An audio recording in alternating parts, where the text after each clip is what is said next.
Welcome. We have signing today Josie McDaniel Burkett. I'm glad you're here, ma'am. Thank you very much. Thank you. Call on Lieutenant Colonel Norris Darden to lead us in prayer. Colonel? Yes, sir. Let us pray. We pause today to remember all that we have been blessed with. We thank you for favor, for grace, for leadership, for us having a plan, and for you giving us the wisdom to execute. Bless those families that have been affected. Bless us as we continue to do those things that will give you glory and help those that are displaced. We love you. We thank you in Jesus' name. Amen. Amen. Weather report, John Quairillo. Thank you, Governor. Hurricane Dorian continues to pass just off the South Carolina coast. Maximum sustained winds were 110 miles an hour as of the last update from the National Hurricane Center. The center is passing about 35 miles east of Bulls Bay, which is in northern Charleston County, and the western eye wall, which is where the strongest winds are located, is passing just about 10 to 15 miles off the coast. Strong winds are being observed along the coast. Some of the highest reported gusts so far include there was a buoy 5 miles east-southeast of Fripp Island that reported a 92 mile an hour wind gust as that eye wall moved over it. Winyah Bay had a gust to 86 miles an hour. Another buoy 6 miles off of Dewey's Island had an 81 mile an hour wind gust. And then back on land, Charleston Harbor gust to 80 miles an hour. Charleston Airport 69 miles an hour. And Hilton Head Airport 67 miles an hour. As Dorian lifts northeast through this afternoon, we expect to continue to see wind gusts from 75 to 90 miles per hour along the immediate coast of Georgetown and Horry counties. Winds will diminish from south to north later today into tonight. The threat for life-threatening storm surge continues along the Georgetown and Horry County coasts. Reports indicate water has been steadily rising in areas such as Pawleys Island, Litchfield, Georgetown, and Myrtle Beach, and saltwater inundation due to the storm surge will be worsening early this afternoon with the high tide. Storm surge could reach up to 4 to 8 feet of inundation above ground level, so that's water above ground level on normally dry land, in some of the coastal locations of Georgetown and Horry counties. Significant rainfall has already fallen as well. So far, we've seen amounts as high as 9.91 inches in Pawleys Island, 9.51 inches in Conway, 8.11 inches in North Myrtle Beach, and then we've seen anywhere from about 6.5 to 7.5 inches of rain down in the Charleston and Mount Pleasant areas. Storm total rainfall is expected to reach 7 to 15 inches, highest in Horry, Georgetown, and Charleston counties, and this amount of rainfall could result in significant flash flooding. The Waccamaw River at Conway is expected to rise and crest at major flood level now, given these higher rainfall totals. The forecast crest is 15.5 feet late Friday night into early Saturday morning. The river will remain around 14 feet, which is still a major flood for the next week to 10 days. And finally, at least 2 tornadoes were confirmed so far by the National Weather Service. One in North Myrtle Beach and the other in Little River with one of the outer bands that moved through earlier this morning. However, the threat of tornadoes does appear to be ending as those bands lift north into North Carolina. Thank you. Thank you. Now, briefly, the storm, because of the lack of coincidental presence of the high tides and the winds and the rain in the Charleston area, the water did not get as deep as anticipated, although it is still plenty of it. And of course, they're still under the evacuation order. But now we're turning towards Georgetown and Horry County, where it seems that although the lower part of the state got off a little lighter than expected, it looks like Horry and Georgetown have a chance now to be a little harder than was anticipated originally. So we are prepared. As of 3 o'clock today, I'm announcing now that as of 3 o'clock today, the mandatory evacuation order for 3 counties will be listed. Those are in the southern part of the state. those counties, and there are only those 3 counties out of the 8 where it has been in effect, are Jasper, Beaufort, and Colleton counties only. As of 3 o'clock today, those evacuation orders are lifted, but the decisions about reentry, where, when, and how, which roads to be careful on, and other such decisions will be, this decision about the 3 o'clock lifting was made in consultation with people you see here, as well as the sheriffs in those counties. That's Jasper County Sheriff Christopher Malfors, Beaufort County Sheriff P.J. Tanner, Colleton Sheriff Andy Strickland, as well as other local officials. But they will now be, as of 3 o'clock today, it will be they who will say where and when you can go and what you can do and what is safe and what is not. The evacuation order is lifted as to those 3 counties starting at 3 o'clock today. Also, the order affects returning school closing. That authority is turned back over to the local authorities. Also, the medical evacuations ordered, that is also lifted and turned back over to the local authorities. Also, the nursing homes, the hospitals, the assisted living facilities may open back as they deem appropriate under the direction of the local authorities. But still, the storm is hitting, as I mentioned, Georgetown and Horry counties hard, and the mandatory evacuation orders and everything else, schools and so forth, remain in effect on the rest of the 8 counties. There's Horry, Georgetown, Charleston, Berkeley, and Dorchester are still under mandatory evacuation. Schools in those counties will remain closed tomorrow, Friday. The mandatory medical evacuation will also remain in place for those 5 counties today and tomorrow and until further notice. And that is because it's still a very dangerous storm. As you know, it's impossible to predict exactly where it's going to go and what's going to happen and where the tides are going to be and how the coincidence level of all those factors. So we are being prepared. In just the last hour, I spoke to Georgetown Mayor Brandon Barber, who said the water on Front Street, this was just before, I guess it was around noon, was 1 foot deep on Front Street and getting deeper. The high tide there, we think, will be around 4, or somewhere between 1:30, 4 o'clock. So that's when the water will be highest there. North Myrtle Beach Mayor Marion Hatley said that in parts of her area, notably up in Crescent Beach and some of those who get to the North Carolina line, it appeared that water was as much as 4 feet deep on Ocean Boulevard. So that's what's happening in that part of the state. In Beaufort, it's just the opposite. The flooding is not nearly what they had anticipated. The storm surge and flooding will be bad from Georgetown, Pawleys Island, Murrells Inlet, Garden City, Myrtle Beach, all the way through Cherry Grove, Atlantic Beach, all the way up to the North Carolina line and beyond. And as you know, our friends in North Carolina are expecting to get a very, very strong hurricane there. So again, we urge everybody to stay inside. If you don't need to be out, don't go out. And in this kind of situation, you don't need to go out. Stay off the streets. It's very dangerous. Now, for those folks who may want to return home in the 3 counties where the evacuation order will be lifted at 3 o'clock in Jasper, Colleton, and Beaufort counties, be careful and listen to your local authorities. If you don't hear anything from them, call them up and ask them or find out what's going on.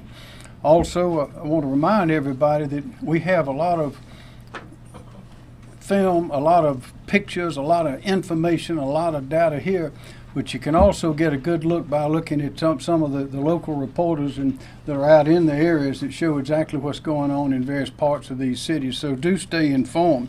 But for those going home to Jasper, Colleton, and Beaufort counties, remember it is still a dangerous situation and you must listen to what these local authorities say and take heed. For example, they're down power lines, we know that. There's standing water on some roads, and we've had, as you know, we've had tragedies before with people going through standing water and turned out the road was gone. They didn't know it, so you can't see through the water sometimes. So be careful. There'll be limbs down, there'll be debris. Don't be surprised if there was water in your home. You might have animals, snakes, don't know what might be in there, so be very careful as you return. You may still be without power. Mayor Brendan Barber said the entire city of Georgetown is without power right now. It was about an hour ago. So you may be without power where you're going back to in those 3 counties. But the team South Carolina is still working. Here we are. That's why we're here. That's why we have troops. We have assets placed in the state, and we'll be concentrating, of course, in reentry in those counties. But we're still battening down the hatches in the other 5 counties, and want everybody to be alert. Because when the wind stops, we still have to deal with the water, because the water will last longer. And once the water's gone, we still have to, when we get in and try to evaluate, we still have down power lines, all kinds of other dangers. So please listen to the local and the state authorities, and we'll give you our best estimate of what is safe to do. Now we have some visitors with us today. We're delighted to have visitors. Pete Gaynor is here. He's the acting FEMA administrator, and also Major General Diana Holland from the U.S. Corps of Engineers. I'd like to give them both a chance to speak to you. Thank you, Mr. Governor. Gaynor. So thank you to the governor and his team for the great work they've done in South Carolina, getting ready for what Hurricane Dorian is bringing. I had the pleasure to attend the executive group meeting today. Plainly obvious that South Carolina has it well in hand, well organized. Everyone is involved, and it's really a great thing to see. This is a whole of government effort. Storms like this are locally executed, state managed, and federally supported, representing the federal government through FEMA. We are ready to support the governor and his team in anything he may need that exceeds state's capability. It is imperative that individuals are also prepared. As Dorian continues to move close to the south coast of South Carolina throughout the day, it's important to stay vigilant and heed the warnings of your local officials. You heard the governor say it. You need to really pay attention to what's the risks out there, and only return when given the order. Storm surge and flooding bring the greatest danger. Stay out of floodwaters. Turn around, don't drown. The majority of deaths are people in cars, transiting roads when it's not safe, so please be careful. More than 12,000 federal responders, that includes National Guard, FEMA employees, and our federal partners and nonprofits and private sector are out there right now ready to support. And again, should the governor need any assistance, we stand ready. So Governor, thank you for your hospitality today, and thank you for all the warmth you gave to my staff here and making this a true team effort. Thanks, sir. We're glad you're here. Sir. Major General Diana Holland, Corps of Engineers. Thank you, sir. Thank you, Governor. On behalf of the Army Corps of Engineers, we're proud to support the state of South Carolina in this emergency. I just want to cover 4 of our priorities that are ongoing right now. Of course, we're ready to support the state as directed by FEMA. As a Department of Defense entity, we're in close contact with the military installations in the state of South Carolina to provide them any support that may be necessary, whether post-storm assessments or emergency repairs. In support of the U.S. Coast Guard, we will deploy our survey vessels into the federal channels to assist with the decision on when to open the ports. We are also ready to survey the portions of the federal portions of the coastline in order to eventually repair whatever damage has been done to our beaches. Those are just a few of our top priorities. We are ready to support however needed, and we really appreciate the teamwork, Governor. Thank you, ma'am. Thank you, General. General Van Carter, National Guard. Thank you, Governor.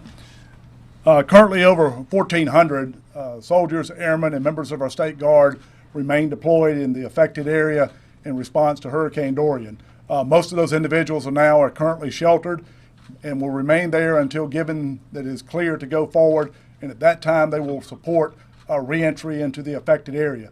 We have debris teams from our engineer units that are in place to help in that mission, and we have over 100 high water vehicles that are positioned throughout the coastal counties. As we clear the southern conglomerate, we will move those assets as necessary up to the central conglomerate and then on up to the northern to make sure that we meet all the needs there. In addition to those, we have aircraft that are available to support the state fire marshal and aquatic search and rescue.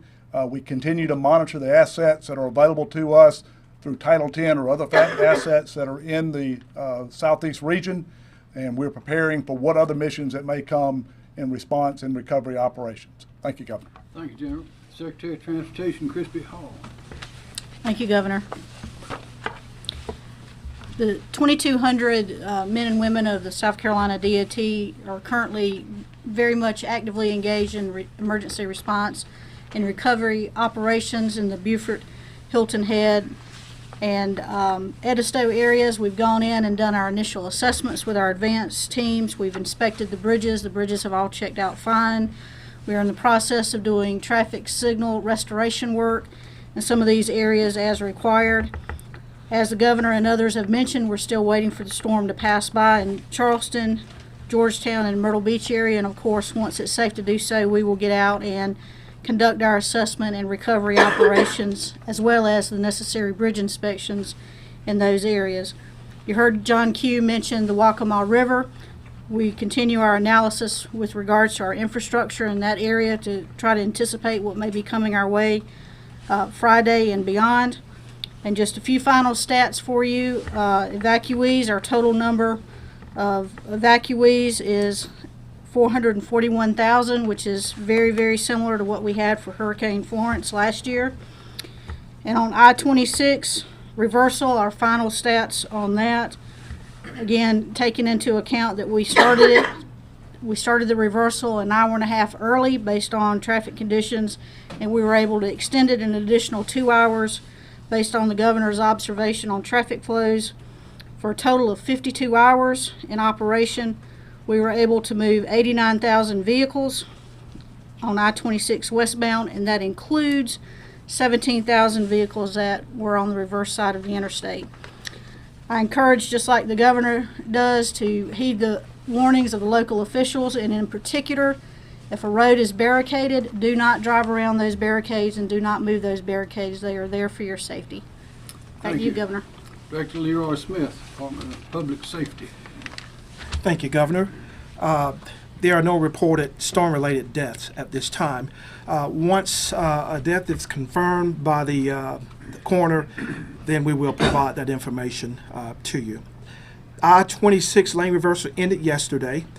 We closed the entry points to the reverse side at 2 p.m. and at 5:28 p.m. all normal eastbound lanes of I-26 were open. We are currently assisting SLED and ESF 13 with law enforcement and security missions. We're prepared to assist our partners over at SCDOT with any road closures and diversion routes due to flooding if needed. Our troopers and officers will be out patrolling the roads, conducting traffic control missions, looking for downed power lines, tree debris in the roadway, and looking for any other roadway hazards. And as several mentioned before, we want to remind the motoring public roadway conditions will be dangerous in the impacted areas. Please stay off the roads unless it's absolutely necessary. Thank you, Governor. Thanks, sir. Mark Hill, Chief of SLED. Good afternoon. As of today, this afternoon, we have over 500 state law enforcement officers along with National Guard MPs that are continuing to patrol areas that are now being allowed to re-enter. They started those patrols at 9:30 this morning in the southern conglomerate, which is Colleton, Jasper, and Beaufort counties. They will continue those patrols as necessary until local officials decide that we can demobilize in those areas. Those personnel will then be moved up the coastline as necessary. We have areas that are flooded that we know will be flooded in the upper areas of our state, the upper coastline. Those areas too will be patrolled. We will be working patrolling on our roadways and also in our waterways with DNR. And so we will remain out in force with all of our local jurisdictions, our law enforcement partners. Again, as I've said each day, we will not tolerate any lawlessness. We will be out in force. And if there are those out there that's trying to take advantage of those who have evacuated, left their homes, and can get back to them because of flooded areas, if we catch you doing those things that you shouldn't be doing, you will be arrested and you will go to jail. Thank you. Thank you very much. Dr. Rick Toomey, Director of the Department of Health and Environmental Control. Thank you, Governor. Currently, over 200 DHEC staff across the state are mobilized for the storm preparation and response efforts. We remain in communication with the 175 healthcare facilities that have been impacted by the mandatory medical evacuation.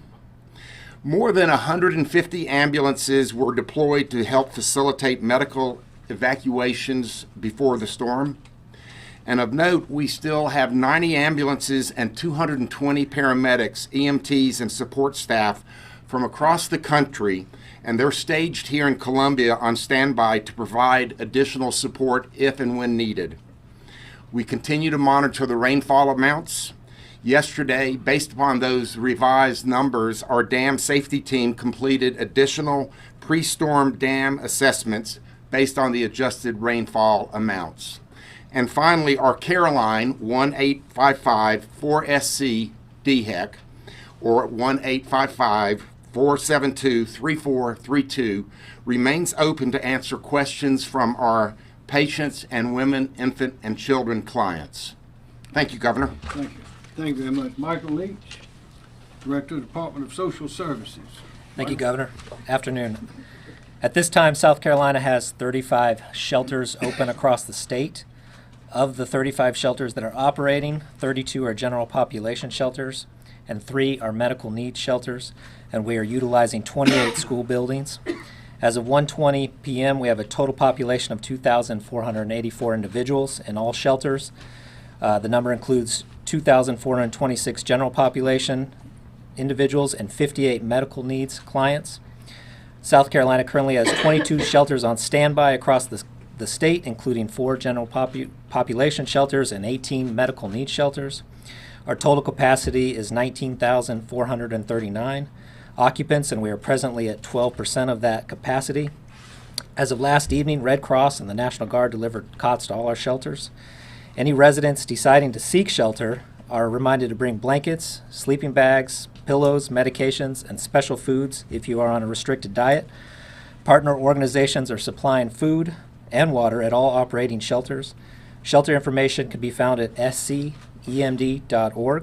You may also contact the public information phone system line at 1-866-246-0133. Shelter staff are available to assist with coordinating accommodations and support for persons with functional and access needs. Some shelters are pet-friendly, but all shelters will be prepared to assist evacuees in identifying local resources to care for pets. Pet-friendly shelters are located in Charleston, Colleton, Dorchester, Berkeley, and Jasper counties. Some of these may be closing, so check with the shelter before you go.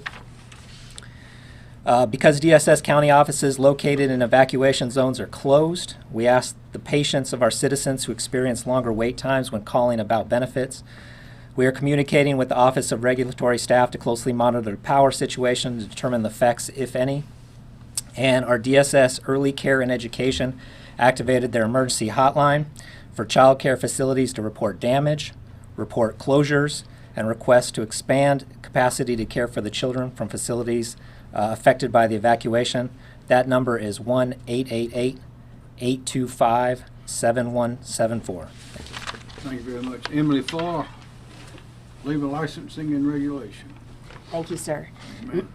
State Fire and its search and rescue partners continue to be ready and prepared to respond as may be needed as this storm passes through South Carolina. Again, to emphasize, if you need help, please dial 911. The Joint Incident Support Team, which consists of South Carolina's Palmetto Incident Support Team, Louisiana's Advanced Incident Support Team, and then FEMA's Urban Search and Rescue RED Incident Support Team, are all coordinating resources spread across the coastal areas to respond as may be needed. As mentioned yesterday, South Carolina has a number of swift water rescue and urban search and rescue teams positioned within the coastal communities and also positioned outside of those communities to respond where they may be needed. And also we still have the FEMA urban search and rescue and swift water rescue teams stationed at Fort Jackson to assist. Not counting the rescuers that are already working within their own jurisdiction, we have a total of 326 rescuers out there in South Carolina ready to help as needed. I did want to emphasize as well, as these power outages spread and may be prolonged, wanted to emphasize what was mentioned yesterday about being safe in trying to provide power to yourself when the power outage occurs. Avoiding using candles and open flames. Use flashlights with batteries instead to the extent possible. Remember not to use generators inside. Don't even use them inside an attached garage if the door is open. Make sure those generators are outside and away from doors and windows where those exhaust fumes might enter your home. Also, don't refuel those generators while they are running. Make sure that they are off and cooled before you do so. And also just a note for the utility workers that will be out there working hard, if you use a generator, make sure to turn off the main breaker to your home. That way when the electricity is restored, there won't be a chance of that electricity going back onto the power lines and potentially injuring a utility worker. So just a reminder about that as well. Thank you, sir. Thank you. Ray Farmer, Department of Insurance. Thank you, Governor. As the storm passes by and people return to their homes and discover there's some damages to their homes, you need to know that the insurance companies are currently staged in a safe spot. They're ready to come in and assess and adjust the claims as soon as it's safe to do so. We have allowed companies to bring in extra emergency adjusters if need be to supplement our core adjusting staff already in place in the state. If you have any questions or need to find out what your insurance company's phone number is, go to our website. We have a list of all of phone companies of all the companies at doi.sc.gov. Governor, unfortunately, these events we've seen over the last 4 or 5 years have brought out the best in people, but they sometimes bring out the worst in people. So when you return to your homes and you need a contractor, be aware of people that want to take advantage of you and scam artists. Just a few tips to follow. Make sure you're doing business with somebody you know as best you can. Make sure they have a contractor's license. Check for their license. Don't pay up front for any damages or any repairs that they're about to do. Check their references. Check to make sure they have liability insurance. And then check with your local Better Business Bureau. If you see someone that is committing some fraudulent act, please report that to the Insurance Fraud Bureau at the Attorney General's office. Thank you, Governor. Thanks, sir. Kim Stinson, Director, Thank you, sir. Emergency Management Division. Our priorities here at the State Emergency Operations Center have not really changed that much since yesterday, but we've got certainly moving to initial response operations, and with a particular emphasis on the communications piece, transportation, and then also energy restoration. At the same time, we're also either implementing or planning for re-entry and then also for recovery. I can give you some information right now in terms of what's going on at the local level. We've got 25 counties that are still at some level of operation here in South Carolina. 6 of them are at OPCON 2, which is our second highest readiness level, and then 19 of them are at OPCON 1, which is the highest readiness level, and that's operating condition. Their primary focus is similar to ours: sheltering operations, initial response, damage assessment, and re-entry. I'm happy to report that we have excellent communications with all systems with our county emergency management partners at the local level. In terms of residential and business damages, right now there's very few structural, residential, or business damages have been reported to us. There are a few, but this is still very early in the process. The storm is still ongoing, and we expect many of the counties to be able to field their damage assessment teams sometime tomorrow. But that being said, all coastal counties are reporting power outages, blocked roads, and localized flooding. At least 3 EOCs in Dorchester, Georgetown, and Horry went to generator power at one time or another. I believe Dorchester is up right now, but that kind of is a moving target there. And then there was a number of lift stations in Dorchester County that were also non-operational for a period of time, but most of them have been restored. There have been sporadic cell phone outages along the coast, but nothing that we would really qualify or classify as significant. And right now we have no specific infrastructure damages to report, but quite frankly at this point, again, we're not hearing too much in terms of that.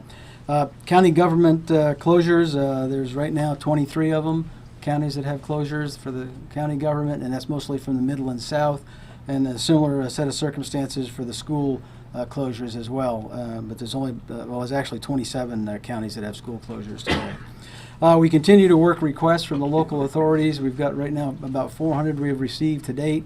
We've actioned out in terms of completion or in progress about 310 of them, and then we got, I guess, about another 90 or so that are being actioned right now. And again, those requests range from cots to sandbags to high water vehicles to law enforcement support to ambulances, so it's pretty much across the board. And then the last thing I'll mention, again, it's already been mentioned a couple times before, but stay connected through our website at scemd.org. There's a wealth of information there to keep you up to date on what's going on in a disaster. And then also our state hotline, the public information phone system, that is still operational. If you've got any questions on anything to do with this operation, you can call that number, and that's at 1-866-246-0133. And we do have Spanish interpreters that are available for that. And so far, the group there has answered almost 4,500 calls from citizens here in the last, I guess, 3 days now. So, sir? Thank you. Are there any questions? Yeah. Yes. Fortunately, we haven't had any deaths in the state, but wondering about evacuations, people needing to be rescued either from vehicles being in the water or anything along those lines. Rescue? Yep. None that we know of yet. We have to wait in a lot of ways for the storm to pass before they can come in to assist. So none at this time. Are there any kind of particular areas where you're thinking that will be needed, or where you're kind of focusing those efforts? Well, so we've got swiftwater teams in North Charleston and the city of Charleston, some in Horry County. We also have them stationed back in Manning and Fort Jackson and Columbia so that they can be deployed wherever we might need it as the storm continues to move north. I know it's early, but I gotta ask. So when might people be able to return? Any estimation for the other 5 counties? You are correct. It's early. But as soon as we know, you'll know. As you can gather, there's a lot of thought and a lot of data that needs to be analyzed, and a lot of conversations need to be held to make those decisions. But we did make them this morning after extensive communications and analyzing with the 3 counties I mentioned. Any idea how many road closures we have? So we still have roads covered with water in the Georgetown area, Myrtle Beach, North Myrtle Beach area. So our data that we're reporting is not fully up to date, just because we're literally still in the storm within those regions. So those areas are still under an evacuation order, and as everybody else has mentioned, we definitely are not encouraging travel in those areas, and obviously follow any kind of direction of local law enforcement if you do happen to venture out. More questions? Yes, sir. Any idea of how many people are without power at this point? Yes. Yes. As this at 1 o'clock today, we had 252,000, but just before this briefing began, it was reported to me that we were down to 247,000. That number will fluctuate. Those are people or homes? Those are meters. So you can presume, I believe, two people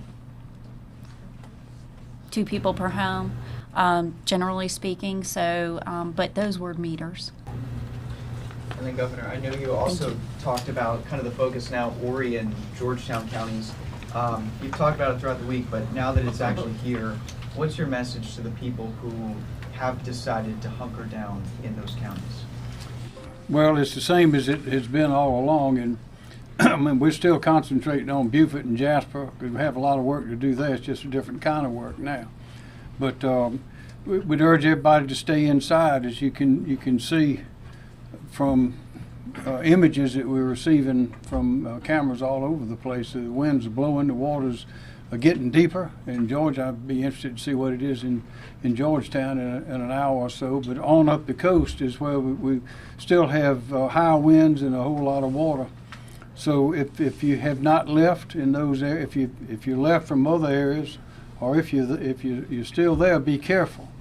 But if those that will be coming back in starting at 3 o'clock, if the local authorities allow them to come back in, be careful. Those who are, as you say, hunkered down in Horry, Georgetown, or anywhere else, be careful. And particularly there, don't go outside. Things are flying around in the air. The water's getting deeper. It's dangerous. And so far, as far as we know, we've had no storm-related deaths, and we want to keep it that way. Because we can rebuild a building, but you can't start a life all over again. So we want the people to be careful. That's why we're here.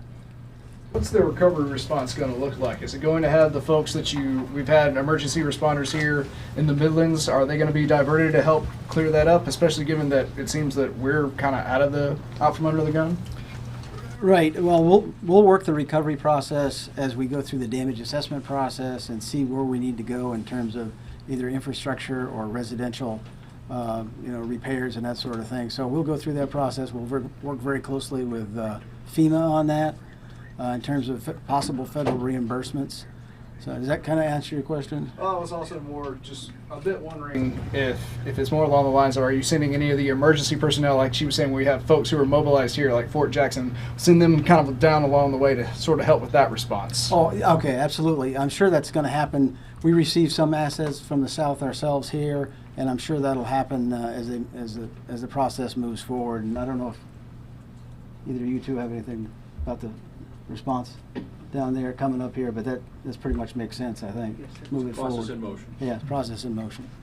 In the counties where the evacuation's lifted, are those governments expected to reopen? Yes, that'll be up to them. Is there any damage specific to the 2 confirmed tornadoes, or is it too early to tell? Is there any damage been reported from the tornadoes that were confirmed? There have been some tornadoes reported. I don't think we've had any estimate as to the damage. We got some very preliminary reports. Very preliminary. Too? Yeah, just right now what we've got is just some houses damaged, I think some roofs damaged, but the problem up there right now, we've still got tropical storm force winds up there and getting out and looking at those things, so it's we don't have complete information right now. And can you just re-say where those tornadoes were confirmed? I believe they were in North Myrtle Beach and Little River. North Myrtle Beach and Little River. With regard to the power outages, any kind of sense or idea as to how long restoration efforts could take, and maybe what's kind of hampering that? I know we've got the high winds going on. It's too soon to be able to say. The utilities are going to have the opportunity to go out and do an assessment of the damage, and it depends on how quickly the storm moves out, whether or not, for example, whether or not Dominion could go out this afternoon in Charleston and start assessing damage. So unfortunately, it's too soon to start saying that. And I think you had a compound question. Did I answer it fully? I was wondering about what might be hampering those efforts. Obviously, we've got the strong winds. The utility trucks will only roll if they are above 35 miles, below 35 miles per hour wind. So what they'll do is if there's a band of wind, they'll roll trucks out now where there's openings, and they are restoring service, which is why you saw the numbers fluctuate. They are out there restoring service where they can and do so safely. But when the wind goes above 35 miles per hour, they will not roll. How much longer are we expecting to see the rains and the winds associated with this in the state? And then after that point, once it clears out, what is the biggest concern for our residents? Sure, we're already seeing improving conditions in the southern part of the state. The tropical storm force winds are lifting north of there now. We still do have some tropical storm force wind gusts in the Charleston metropolitan area, and then obviously up farther north along the coast. But we expect gradual improvement through the day, so Probably by this evening, we'll see the tropical storm force winds lifting out of the Charleston metropolitan area. And then sometime overnight tonight, we believe all the tropical storm force winds will be out of the state, and we'll be seeing improving conditions for tomorrow. Any more questions? Governor, yes, sir. For the people that are allowed to re-enter those 3 counties, other than the local media, how else can they find out from officials? They can speak to their local officials who are prepared to do that. That's their function. They are all standing up in all of these counties. There's an army of people to provide that information. Go ahead, sorry. Any concerns for the rivers here locally when the water that's coming down from? Right now, the only concern we have for major flooding is on the Waccamaw River. We have no concerns here in the Midlands. Other rivers along the coast might reach minor or at worst moderate flood stage, but the river we're most concerned with right now is the Waccamaw River for any kind of significant flooding. Did you have another one? It was actually that. That was it? Okay. Is there, now that, I mean, it's not gone completely, but I guess it's halfway gone, is there any relief that it hasn't been worse than it is? Yes. We were, this time yesterday, we were looking for a lot more water than we had in Charleston, for example. Charleston is low and it's a big city right on the water.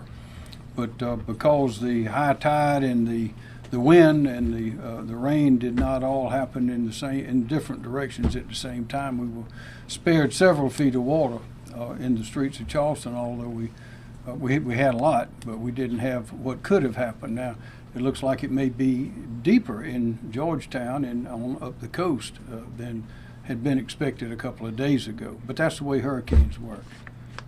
You always that's why I would say be prepared. That's the main thing you can do.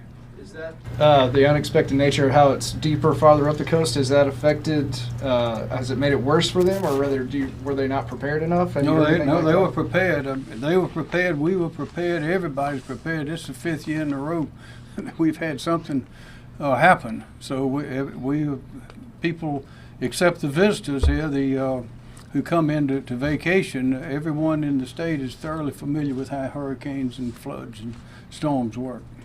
Do you have any idea on that front how it's impacted tourism for this week, since you had to have evacuation starting on Labor Day? Well, we have, of course, a lot of tourists leave on Labor Day anyway. That's when the vacations are over. But we, of course, because of a hurricane coming in, we expect that accelerated those leavings. Any more questions? Thank you very much.